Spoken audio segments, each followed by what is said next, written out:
Part 2 of the problem जो आप लोग करो, पिछले में हमने बात की कि कैसे आप नॉमिनी अपडेट नहीं करते हो, स्पेशली उन दोज कंडीशंस जहां पर बहुत समय हो चुका है आपको जॉब करते हुए और आपके जो रिकॉर्ड्स हैं वो करंट सिचुएशन को आपकी करंट पर्सनल लाइफ को रिफ्लेक्ट नहीं करते हैं। दूसरी सिचुएशन आपकी जहां पर आप इंश्योरेंस तो लेते हो, एक तो हिंदुस्तान में इंश्योरेंस बहुत कम लोग लेते हैं, लेकिन अगर आप इंश्योरेंस ले लेते हो तो उसमें आप मल्टीपल नॉमिनी बना देते हो। जैसे आपने कुछ परसेंटेज अपनी माता जी को दे दिया, कुछ परसेंटेज आपकी वाइफ के लिए है, बच्चे बड़े हैं तो कुछ परसेंटेज आपने उनके लिए कर दिया। नाउ मैंने ये सिचुएशन देखी है जहां पर आदमी के जाने के बाद आपस में लड़ाई हो जाती है परिवार वालों में।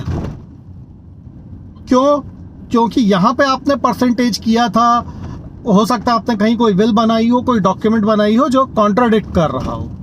ऑल्दो इंश्योरेंस लॉज इससे काफ़ी क्लियर हैं कि इनका डिसबर्समेंट कैसे होना है, but it is not immune to very clear legal dispute. अच्छा, इसका इलाज क्या है?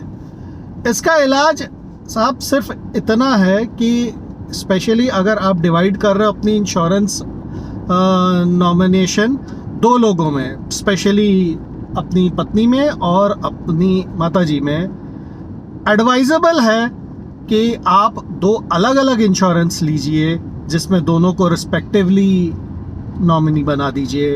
इंस्टेड एक ही इंश्योरेंस में दोनों को हिस्सा बांटने के बजाय। ओके, आप चाहे उसे 50-50% कर दो, चाहे 60-40, चाहे 10-90, डजेंट मैटर।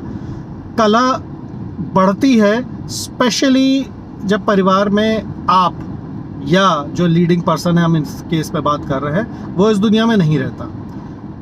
आपस में कोऑर्डिनेशन हो जाता है तो बहुत अच्छा, लेकिन हमने बहुत सारे केसेस में देखा है कि ऐसा नहीं भी होता है। तो सिंसियर एडवाइस, एक बड़ा इंश्योरेंस लेने के बजाय दो छोटा इंश्योरेंस करिए और एक इंश्योरेंस में नॉमिनी सिर्फ एक को बनाइए। Thank you.